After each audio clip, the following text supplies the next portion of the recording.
Bocah 2 tahun dipenjara seumur hidup di Korea Utara gara-gara Alkitab. Seorang anak berusia 2 tahun di Korea Utara dijatuhi hukuman penjara seumur hidup setelah para pejabat menemukan sebuah Alkitab milik orang tua balita itu. Saat itu, rezim totaliter terus mengeksekusi dan menyiksa para penganut agama. Menurut laporan kebebasan beragama internasional baru oleh Departemen Luar Negeri AS, sebanyak 70.000 orang Kristen dipenjarakan di Korea Utara.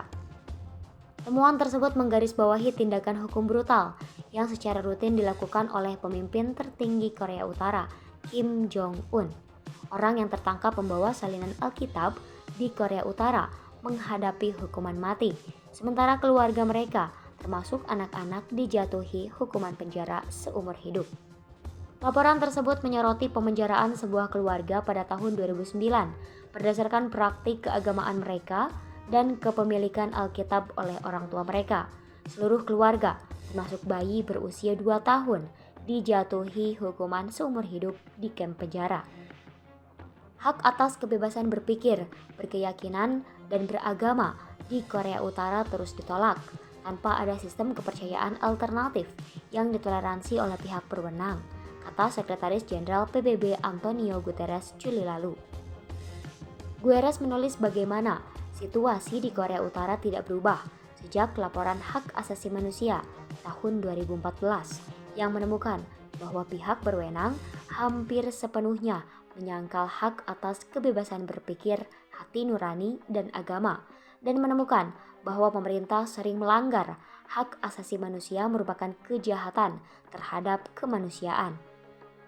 Laporan tahun 2022 menemukan fakta bahwa pemerintah Korea Utara terus memberikan hukuman ekstrim secara fisik karena kegiatan keagamaan. Pembatasan perjalanan akibat pandemi COVID-19 juga mengurangi informasi yang tersedia tentang kondisi tersebut. Departemen Luar Negeri mendorong untuk bekerja sama dengan organisasi non-pemerintah, kelompok hak asasi manusia, dan PBB untuk mengkonfirmasi klaim pelecehan. Sementara sejumlah kecil lembaga keagamaan yang terdaftar secara resmi ada di Korea Utara, termasuk gereja. Mereka beroperasi di bawah kontrol negara yang ketat dan sebagian besar berfungsi sebagai pejangan bagi turis asing. Pada Oktober 2021 lalu, LSM Korea Future merilis laporan yang merinci pelanggaran kebebasan beragama setelah mewawancarai 244 korban. Dari para korban yang diwawancara, 150 orang menganut syamanisme, 91 orang menganut agama Kristen, dan 1 orang Cheondoisme.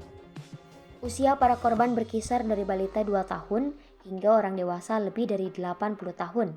Dari korban yang didokumentasikan itu, lebih dari 70% merupakan wanita dan anak perempuan. Laporan tersebut menemukan bahwa pemerintah Korea Utara menuduh individu terlibat dalam praktik keagamaan, melakukan kegiatan keagamaan di Tiongkok, memiliki barang-barang keagamaan, melakukan kontak dengan orang beragama, dan berbagi keyakinan agama. Akibatnya orang-orang ditangkap, ditahan, kerja paksa, dan disiksa. Banyak juga yang ditolak pengadilan dan menjadi sasaran kekerasan seksual dan eksekusi publik. Seorang pembelot memberi informasi bahwa pihak berwenang memukuli penganut Kristen dan syamanik dalam tahanan, memberi mereka makanan yang terkontaminasi, dan mengeksekusi mereka secara sewenang-wenang. Adapun lainnya juga mengatakan bahwa pada tahun 2002 silam, pejabat menolak memberi makan seorang pria Kristen, menyebabkan dia meninggal dalam waktu 3 hari. Pihak berwenang memperlakukan orang Kristen dengan perlakuan paling keras, dan mereka juga memaksa para narapidana berdiri selama 40 hari berturut-turut, menyebabkan narapidana kehilangan kemampuan untuk duduk. Untuk diketahui, di Korea Utara sendiri, umat Kristiani dianggap sebagai anak tangga terendah dan selalu rentan dalam bahaya.